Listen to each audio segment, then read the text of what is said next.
In this segment, we're going to take a look at adding some of the more common PC components.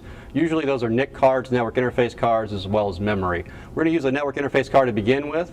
We've got that card in front of us, as well as a screwdriver, should be the only other tool we need, as well as some anti-static protection, be it a mat or a wrist strap is always my preference.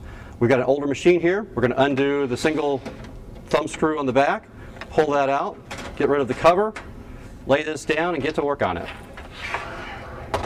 Alright, in this case what we're going to add is an expansion card, which also happens to be a NIC card, network interface card. You can see it has the legacy BNC connector there, as well as the RJ45. So we're going to use that. When we open the machine up, we typically have a bar across here just for bracing. It says it's not a handle. Simply remove that and get it out of our way. We want to take one of the blanks out, so we'll use the screwdriver to do so. Some of the newer cases are toolless, so you do not need to use a screwdriver to remove the blanks. In this case we do. Be sure and set the screw aside where you can find it. You're going to want to use it to hold the card in place after you put it in. Take the blank out, save the blank. If you ever have to remove a card, you want to use the blank to put it back in to keep the dust and such from getting in. We're going to take our card, line it up over the expansion slot, make sure it's securely in place and we're not crimping any wires. Press down firmly until it's seated, and now insert the screw back in to hold it. A lot of times people will ignore putting the screw in. You'll see that was the case with this one and this one as well. The problem with that is you get something called chip creep, in which case the cards heat up over time and then they cool down when the machine's turned off, and they'll work their ways out of the socket, and you don't want that. You want them to stay securely in there. This one is in place.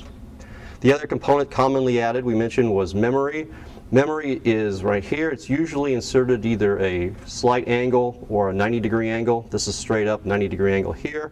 We can remove the memory that is there by undoing the connectors and pulling it out. New memory would be inserted the same way if we have one with more RAM, or even if we want to add additional memory, we've got a couple more banks there, we can do so. To insert the memory, simply line it up directly. Make sure you never touch the connectors along the bottom. That's really true of any expansion card as well. The oil on your fingertips and such can cause damage. So we're going to line this up with the bank, press down firmly. The connectors will pop up in place, hold it securely. We're ready to put the not a handle support back in its location. Now that the card and memory are in place, all we need to do is put the cover back on and we're ready to go. If the card that you installed was plug and play, it will be recognized by the operating system when you boot up. If it is not plug and play, such as a legacy device or otherwise not recognized, you simply need to install the driver, and that's done through the operating system.